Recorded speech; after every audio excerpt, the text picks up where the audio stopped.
बहुत साल पहले की बात है। धर्मपुर में एक बहुत बड़ा जंगल था। उस जंगल में एक शेर और एक शेरनी रहते थे।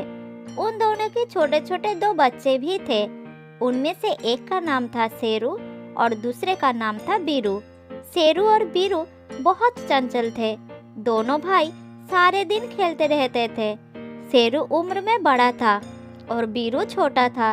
इस प्रकार दोनों बच्चों के साथ शेर और शेरनी का दिन अच्छे से गुजर रहे थे। एक दिन शेरू और बीरू अपने घर से थोड़ी दूर खेलने गए थे। अचानक उन्हें पता चला कि वो अपने घर से दूर आ गए। तब वो थोड़ा डर जाते हैं।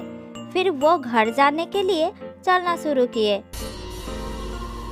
उसी समय एक शिकारी का जाल दोनों के ऊपर आ गिरा और वो दोनों जाल में फंस गए। दोनों जाल से निकलने के लिए छटपटाते हैं लेकिन सफल नहीं हो पाते। तब शेरू ने बोला, अरे बाप रे, ये तो एक शिकारी का जाल है। हम इसमें फंस चुके हैं। ये जाल मोटा और बहुत मजबूत भी है। हम इस जाल से कैसे बाहर निकले? हमें जल्द ही कुछ करना होगा। अगर शिकारी आ गया तो वो हमें पकड़ लेगा। शिकारी के आने से पहले हमें इस जाल से निकलना होगा। लेकिन समझ में नहीं आ रहा है कैसे इस जाल से निकले।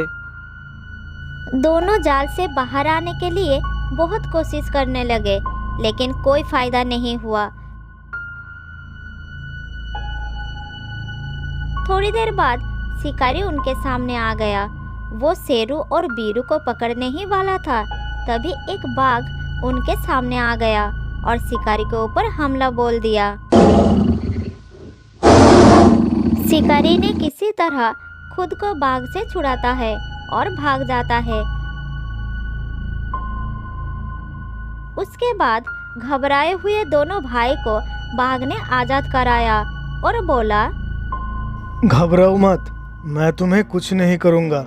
मेरा नाम बाघीरा है और मैं इस शिकारी का पीछा करते करते यहाँ तक आ गया क्योंकि इसने मेरे माता पिता को मार दिया और मुझे अनाथ कर दिया।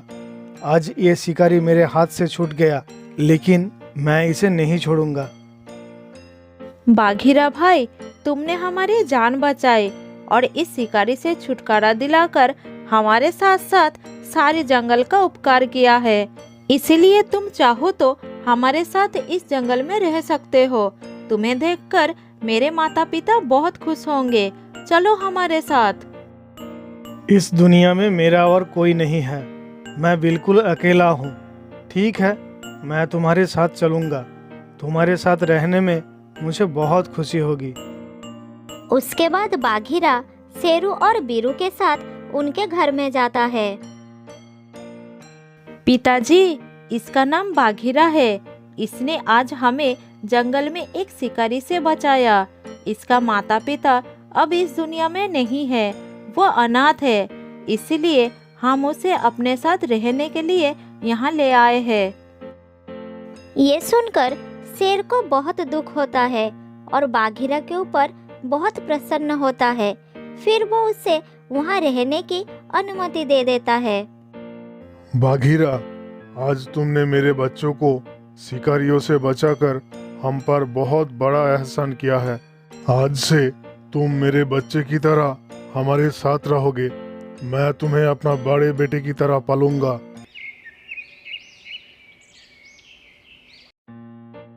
शेर और शेरनी को बाघीरा का विनम्र और शांत स्वभाव खूब अच्छा लगता था। शेर अपने महत्वपूर्ण काम पर बाघीरा को भी शामिल करने लगा।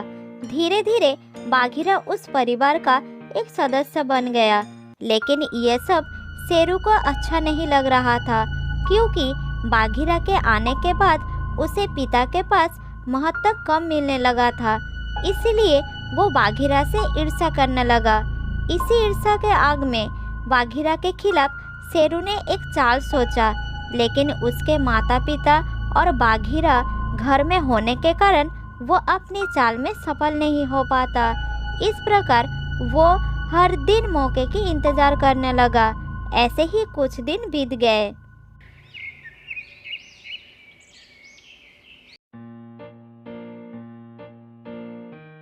एक दिन बाघीरा कुछ काम पर गया था जंगल में। तभी मौका देखकर शेरू अपने भाई बीरू को पास बुलाता है। सुनो भाई, कल बाघीरा दादा को जंगल में एक बहुत सुंदर जगह मिला है। तुम सोच नहीं सकते कि वो जगह कितनी खूबसूरत है। बाघीरा दादा वहाँ गए हैं। चलो हम दोनों बाघीरा दादा के पास चलते हैं। मैंने सुना है कि वहाँ बहुत अच्छा अच्छा खाना मिलता है। चलो जल्दी से वहाँ चलते हैं।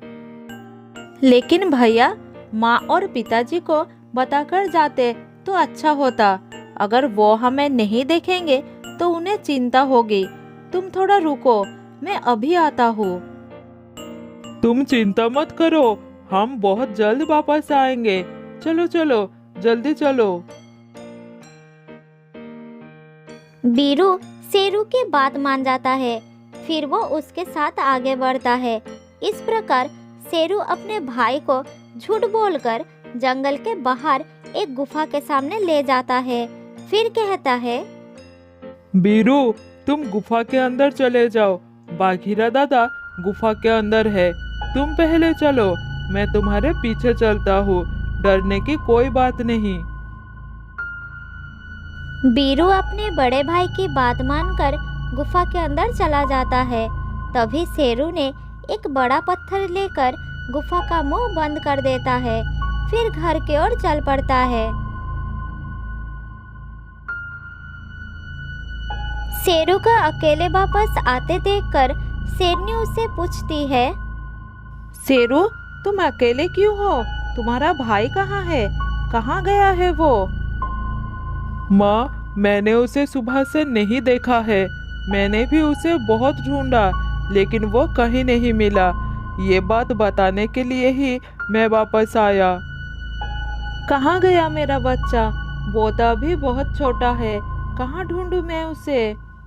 उसके बाद कुछ समय बीत जाता है। बीरू वापस न आने के कारण वह सभी बहुत चिंतित हो जाते हैं। तभी बाघीरा घर लौट आता है।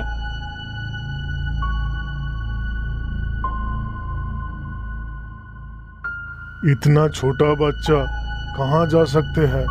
मुझे तो कुछ समझ में नहीं आ रहा है।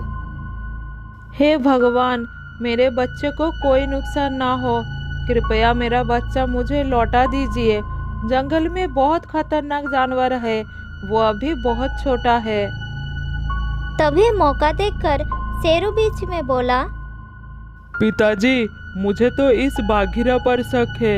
यही जंगल में नया आया है। मुझे तो डर है कि यही बीरू को मार दिया है या कहीं पर कैद कर रखा है। सुबह मैंने बीरू को इसके साथ देखा था। इसको पूछिए पिताजी, ये सब जानता है। नहीं नहीं, ये नहीं हो सकता। बाघीरा पर हमारा पूरा भरोसा है। वो ऐसा नहीं कर सकता है। शेरू, तुम जो कह रहे हो ठीक से याद करके बताओ। नहीं महाराज, शेरू सही कह रहा है।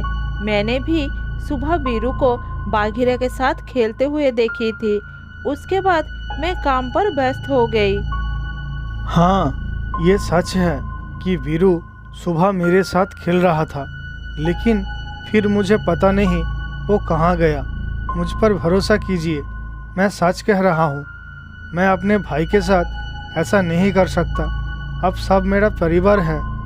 आखिरकार शेर ने अपने बेटे शेरू पर विश्वास कर लेता है। बाघीरा उन्हें समझाने की बहुत कोशिश करता है, लेकिन कोई फायदा नहीं हुआ। शेर बाघीरा को जंगल छोड़कर चले जाने का आदेश देता है।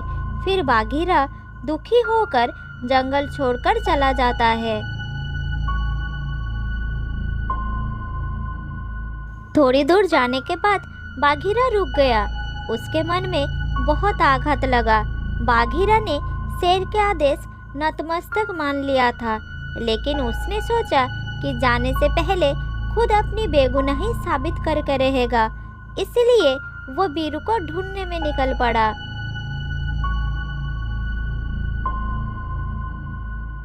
चलते चलते वो उस गुफा के सामने आ गया और सोचने लगा, अरे, इस गुफा का दरवाज़ा किसने बंद कर दिया? जब मैं पहले गुफा के पास आया था तब तो ये खुली ही थी, तो फिर अंदर क्या है मुझे देखना होगा। पहले इस पत्थर को हटाता हूँ, फिर अंदर जाता हूँ।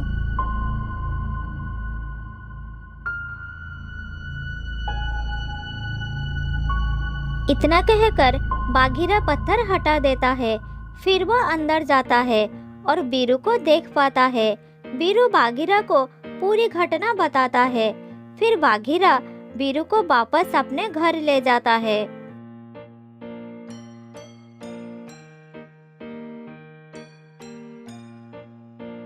घर वापस लौटकर बीरू ने अपने पिता माता को सारी बात बताई। सब सुनकर शेर ने बोला, तेरी इतनी हिम्मत शेरू, तू अपनी भाई को ही मारना चाहता था। तू चला जा यहाँ से, इस जंगल को छोड़कर। इस जंगल में तेरा कोई जगह नहीं। मुझे माफ कर दीजिए पिताजी, मैं फिर कभी ऐसा नहीं करूँगा। बाघीरा दादा, माफ कर दो मुझे, मैं तुम्हारे साथ बहुत गलत किया, माफ कर दो मुझे। उसके बाद बाघीरा शेर को समझा बुझाकर शेरू को माफ कर देता है। फिर वह सभी उस जंगल में एक साथ सुख शांति से रहने लगे। बहुत दिनों पुरानी बात है। एक घने जंगल में एक हिरन रहता था। हिरन पूरे दिन जंगल में घास चरता और शाम होने से पहले अपना घर लौट आता था।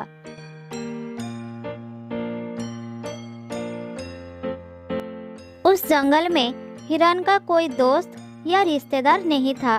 वो अकेला रहता था, इसीलिए उसके मन में थोड़ा दुख भी था।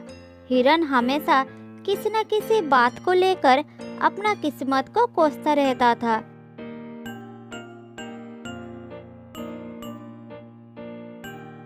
एक दिन हिरन जंगल में खाना ढूंढ रहा था, तभी उसके सींग घने झाड़ियों में फंस गए। अरे यार, अब कैसे निकालूं अपने सींग को? मेरे सर में बहुत दर्द हो रहा है, कैसे निकालूं? अरे बाप रे, लगता है बुरी तरह से फंस गया है। वो इसी तरह कई घंटों तक अपनी सींग की वजह से झाड़ियों में फंसा रहा। हिरन जितनी भी छटपटाता रहा, उतनी बुरी तरह से फंसता चला गया और अपने आप को कोसता रहा। हे भगवान, मेरे साथ ही बार बार ऐसा क्यों होता है? जंगल के बाकी सभी जानवर कितने खुश हैं। कम से कम मुझे बचाने के लिए किसी को तो भेजो। तभी एक कछुआ धीरे धीरे हिरन के सामने आया और कहा, अरे हिरन भाई, तुम तो बुरी तरह से झाड़ियों में फंसे हो, ये सब कैसे हुआ? मेरी फूटी किस्मत, जो मेरी मदद के लिए एक कछुआ आया। लगता है मुझे इसी तरह फंसे रहना होगा। क्या करूं मैं, कैसे निकालूं? हिरन की बात सुनकर कछुए को दुख हुआ और वह आसमान की तरफ देखा। अचानक बहुत तेज हवा चलने लगी और आसमान से एक हल्का सा रोशनी हिरन के ऊपर पड़ी। तभी अचानक हिरन का सींग झाड़ियों से छूट गए और वो बाहर निकल आया। अच्छा हुआ जो मैं खुद को सही सलामत छुड़ाने में कामयाब हुआ, वरना मुझे तो लगा था कि मैं कभी इस झाड़ियों से निकल नहीं पाऊंगा और यहीं तड़प तड़प कर मर जाऊंगा। हिरन के बात सुनकर कछुए ने कहा, हाँ हाँ, तुम सही सलामत निकल आए। अब तुम भगवान का शुक्रिया अदा करो और धीरे धीरे अपना घर चले जाओ। क्या कहा तुमने? भगवान का शुक्रिया अदा करो? मैं बहुत कोशिश करके अपने आप को झाड़ियों से निकाला। भगवान को शुक्रिया क्यों कहूँ? उनके कारण ही तो मैं झाड़ियों में फंसा था। उन्होंने ही मुझे इतने बड़े और टेढ़े मेढ़े सींग दिए, जिनकी वजह से मैं बार बार मुसीबत में फंसता रहता हूँ।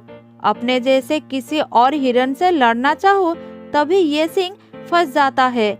मुझे तो उस भगवान पर बहुत गुस्सा आता है जिसने मुझे ऐसा बनाया।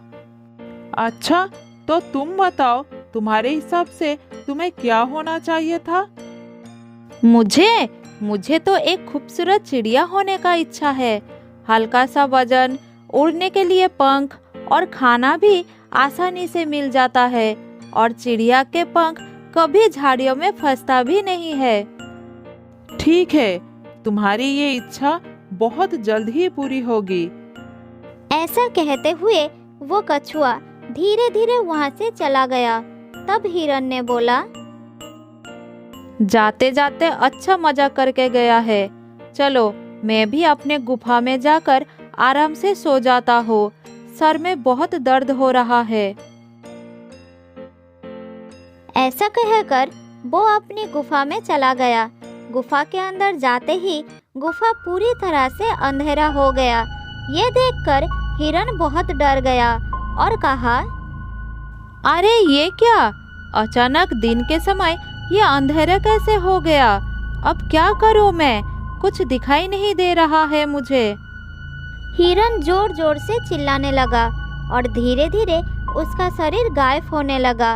जब हिरन का आँख खुला तो उसने देखा सुबह हो गया है और वो एक पेड़ के डाल पर बैठा है।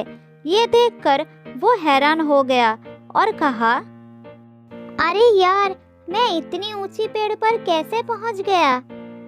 ये कहकर उसने खुद को देखा कि उसमें बहुत बदलाव आ चुके हैं। ये क्या, मेरी आवाज इतनी मीठी कैसे हो गया?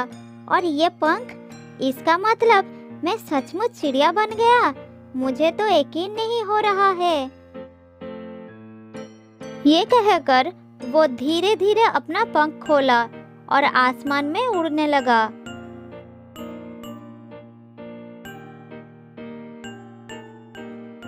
अरे वाह, ताजी हवा, हल्का वजन, कितना अच्छा लग रहा है। मैं सचमुच आसमान में उड़ रहा हूँ।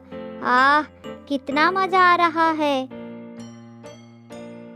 वो इसी तरह काफी देर तक आसमान में उड़ता रहा।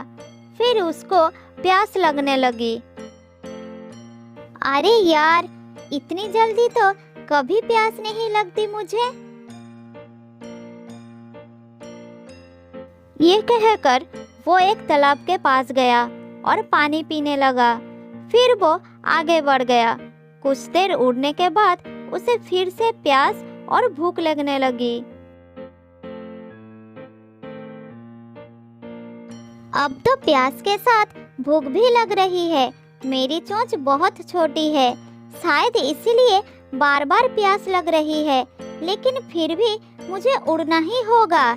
जमीन में चलकर तो खाना और पानी नहीं ढूंढ सकती। ऐसा कहकर वो आसमान में काफी ऊपर उड़ने लगी। तभी उसके पीछे किसी बाज की चीखने की आवाज आई। उसने पीछे मुड़कर देखा, अरे ये बाज तो मेरी ही तरफ आ रहा है। अब मैं क्या करूं? आहा, कितनी प्यारी चिड़िया। अब तू तो मेरी ही निवाला बनेगी। चिड़िया ने जोर जोर से अपना पंख फैलाना शुरू कर दिया और पूरी ताकत से उड़ने लगा। लेकिन बाज उससे बहुत तेज थी। उसने झट से अपने पंजों में चिड़िया को दबा लिया। तब चिड़िया ने कही, बाज भैया, छोड़ दो मुझे, छोड़ दो मुझे। क्यों छोड़ूं मैं तुझे? तू मेरा खाना है, अब मैं तुझे खाऊंगा। चिड़िया की जिंदगी भी कितनी मुश्किल है, अब मुझे पता चल गया। काश मैं एक शेर होता तो कितना अच्छा होता। ये कहते ही चिड़िया के शरीर धीरे धीरे बढ़ने लगा और उसका वजन भी। अरे ये क्या, तू इतनी भारी कैसे होते जा रही है? बाज उसका वजन संभाल नहीं पाया और उसे छोड़ दिया। लेकिन चिड़िया ने भी अपना पंख नहीं खोल पाया, सीधा नीचे गिरने लगा। अरे ये क्या, मैं अपना पंख क्यों खोल नहीं पा रही हूँ? मैं तो अब नीचे गिरकर मर जाऊंगी। बचाओ मुझे, कोई तो बचाओ मुझे। चिड़िया ने चिल्लाते हुए अपनी आंखें बंद कर ली। अब उसको पता था कि उसका अंतिम समय आ गया है। तब उसको महसूस हुआ कि वो नर्म मोटी घास के ऊपर गिरी है। जब उसने अपनी आंखें खोली तब उसने देखा कि वो अब एक शेर है और घास के ऊपर सही सलामत बैठा है। अरे वाह, अब तो मैं एक शेर बन गया हूँ। अब देखता हूँ कौन मुझसे लड़ने की हिम्मत रखता है। उसने बहुत तेज दहाड़ा, जिसे सुनकर कोई भी जानवर उसके सामने नहीं आया। लगता है मेरी दहाड़ सुनकर सब जानवर मुझसे डर गए हैं। अब मैं बना एक बहुत ताकतवर जानवर। जंगल में किसी की हिम्मत नहीं मुझसे लड़ने की। अब आएगा जीने में मजा। तभी एक बंदर शेर के पीछे खड़ा होकर कहता है, महाराज, अब समय आ गया है कि आप अपना ताकत का सही इस्तेमाल करें। ये सुनकर उसने पीछे मुड़कर देखा कि बंदर, भालू, हाथी उसके सामने खड़े हैं। शेर महाराज की जय हो, शेर महाराज की जय हो। तुम सब ऐसे इकट्ठे होकर मेरे पास क्यों आए हो? क्या बात है? तुम सब मेरे लिए शिकार का इंतजाम करके रखे हो क्या? महाराज, शिकार तो तब होगा जब ये जंगल सुरक्षित रहेगा। क्यों? क्या हुआ जंगल को? जंगल को आपकी जरूरत है महाराज। हमारा पूरा जंगल गुलाम बनने वाला है। ये तुम क्या कह रहे हो? ऐसा कैसे हो सकता है? हाँ महाराज, पड़ोस के जंगल के शेरों ने हम पर हमला करने की योजना बनाए हैं। वो अब हमारे तरफ ही आ रहे हैं। तो तुम लोग यहाँ क्यों आए हो? जाओ और जंगल की रखवाली करो। महाराज, हम इसीलिए आए हैं कि आप हमारे जंगल के राजा हैं। मुसीबत आने पर जंगल का राजा ही जंगल को बचाने के लिए आगे आता है। ये सुनकर शेर मन ही मन सोचने लगा कि शेर होना भी मुश्किल का काम है। ठीक है, मैं लड़ूंगा और अपना जंगल को बचाऊंगा। आने दो उनको। तभी उसने देखा कि दो शेर तेजी से उसकी तरफ भागते हुए आ रहे हैं।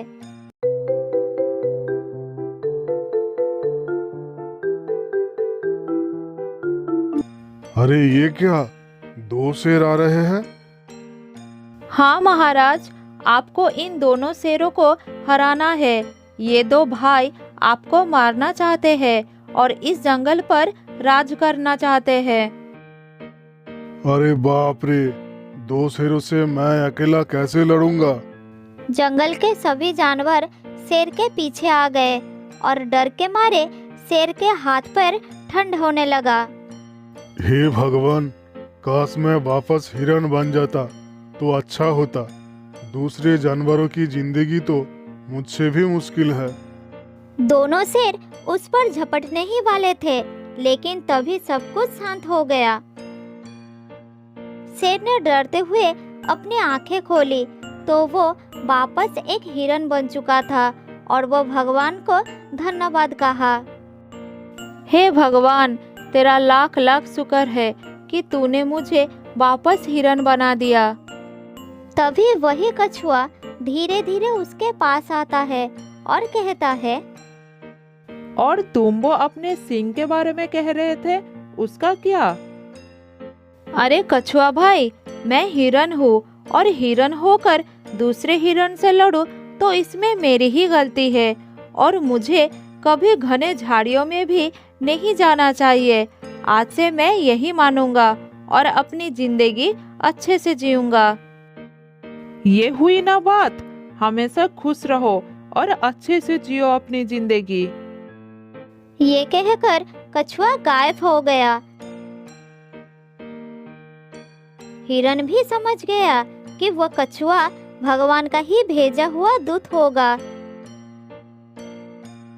कछुए को भगवान ने ही भेजे थे उसे सबक सिखाने के लिए। हिरन बहुत खुश हुआ और तेजी से दौड़ने लगा।